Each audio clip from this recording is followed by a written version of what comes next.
RRK మూర్తి గారు గురించి ఒక మాట విన్నాను.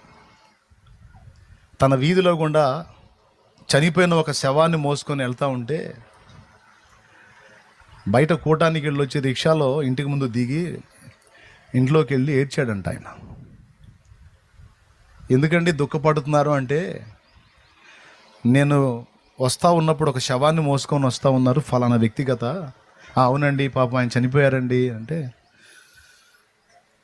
అందుకే ఏడుపు వచ్చి ఏడుస్తుందని అన్నాడంట. అదేంటండి అంటే, నాకు 2-3 ఇళ్ళు అవతలే ఉన్నాడు, లోకం మొత్తానికి తిరిగి చెప్తా ఉన్నాను కానీ ఇంటి పక్కోడికి చెప్పలేకపోయాను, ఒక్కసారన్నా నేను సువార్త చెప్పలేకపోయాను, అతను అన్యుడిగానే చనిపోయాడు, ఆ ఆత్మని గురించి నా ప్రభు నన్ను లెక్క అడిగితే నేను ఏం చెప్పాలి అని బాధపడ్డాడట. ఊరు మొత్తం తిరిగావు, దేశం అంతా తిరిగావు, నీ ఇంటి పక్కోడిని పట్టించుకోలేదు నువ్వు అంటాడు కదా.